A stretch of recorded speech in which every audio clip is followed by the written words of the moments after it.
Sa dami ng restaurant na nagsusulputan ngayon, kanya-kanyang paandar ng mga inihahaing pagkain. Mas kakaiba, mas mapapansin. Pero may ilan tumatagal ng taon at binabalik-balikan. Kahit nananatiling simple lang, pero matinig sa pasarapan.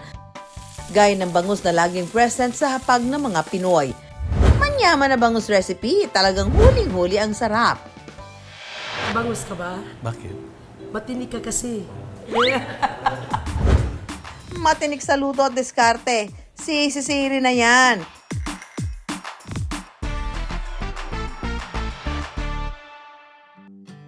...1995 nang magsimulang maging supplier ng bangus ang mag-asawang sina Fernando at Imelda sa mga kainan sa Maynila.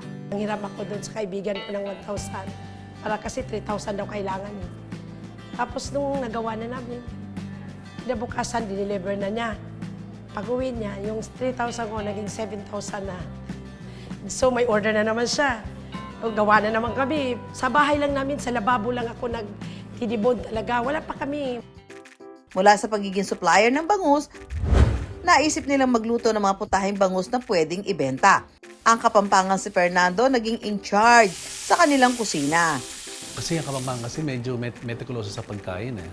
Hindi kami nagluluto ng hindi kompleto sa sangkap. Yung lahat ng niluluto ko sa bahay, nilalabas ko dun sa maliit na ano pa lang dati, parang karinderya style. Pero hindi agad umarangkada ang kanilang karinderya. Wala pa kami sasakyan noon. Sumasabit lang. Nag-jeep lang ako. Minsan sumasabit lang ako sa jeep, pinapababa ako na dahil nga may dala akong isda.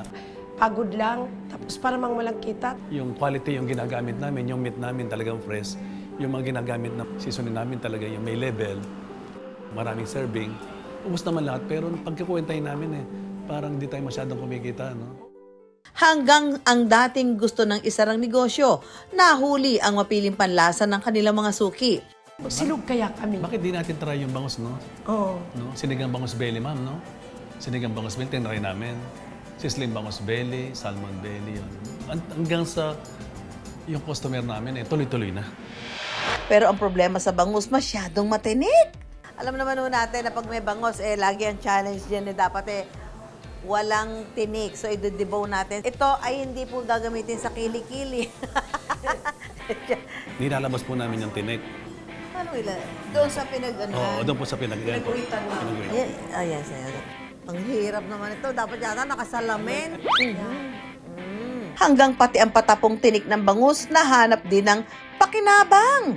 Tapos dati ang daming tinik. Ito sayang. Ano ginawa niya? Pag marami na po, ginagadgad namin sa strainer. So, yung pinaka-meat nasa ilalim, yung... Wala nang tapo. walang tapo, no? Yun yung nagiging bangus Shanghai. Sado ba yung lumpia ko? Ay, yes, ma. Yes. Kaya pala nila. Simusarap ang bangus mula ulo tiyan hanggang tinik. Alam ko po sa Shanghai is pork po ang ginagamit. Pero sa natikman ko po is parang medyo durog po siya. Iba po yung texture. Pero ang tunay na nagpapasarap daw sa kanilang mga lutuin, ang singsarap nilang samahan. Kami kasi never kami naghiwalay eh. Before pa kasi kahit saan, nasa work kami magkasama. Hanggang ngayon, nagtutulungan kami sa business. Kaya mula Pampanga, lumangoy na ang kanilang negosyo pa Quezon City. Gusto raw kasing ipatikim ng anak ni na Fernando at Imelda na si Ryan. Ang sarap ng lutong Kapampangan sa City of Stars.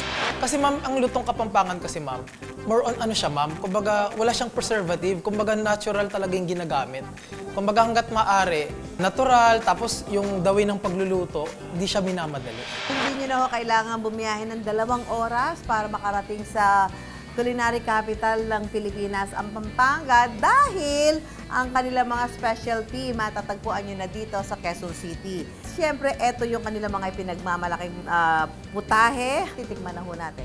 Tulad ng bulanglang o sinigang na bangus sa bayabas. Tignan natin. Ang sarap. Lasang-lasa yung bayabas. Alam mo na, sariwang bayabas yung ginamit. So, ang sarap. At siyempre, eto ang kanilang laman na belly. Paborito ko pa naman to. Ang sabaw ng sinigang na ito, hugas-bigas daw. Pangatlo, ma'am, na sabaw ng bigas, yun ang inaano namin sa Kapampangan. Yung mga sinigang namin kasi, yung sabaw niya na maganda yung kulay niya. Tsaka may saging saba, yun ang nagpapasarap sa sabaw. Huwag din daw ismuli ng kanilang bangus kilawin. Ngayon ko lang nalaman na pwede palang ikilaw ang bangus. Magtiwala tayo sa lasa nito dahil ito po ay specialty na ng mag-asawang Imelda at Fernando. Parang hindi na rin siya nalalayo sa lasa ng kinilaw na tuna. Meron din silang pampagana o pantanggal ng umay sa iba na buro. Maasim siya pero parang isda siya na hindi rin malansa. Isda siya pero hindi ko ma-distinguish kung anong klaseng isda. Hindi siya malansa.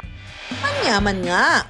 Finding the right partner po talaga na align po kayo together. Open kayo sa ideas. Basta kung anong plano nyo, tuloy lang. Tiyaga talaga, tsaka tulungan. May mga challenge na medyo mahirap pero later on, malalampasan din. Ganun lang naman yun. Kumikita na raw ang kanilang negosyo ng 300 hanggang 500,000 pesos a month. Ang bangus na negosyo talagang matinik. Mga pagkaing subok na ang sarap. Sa negosyo, kitang garantisado.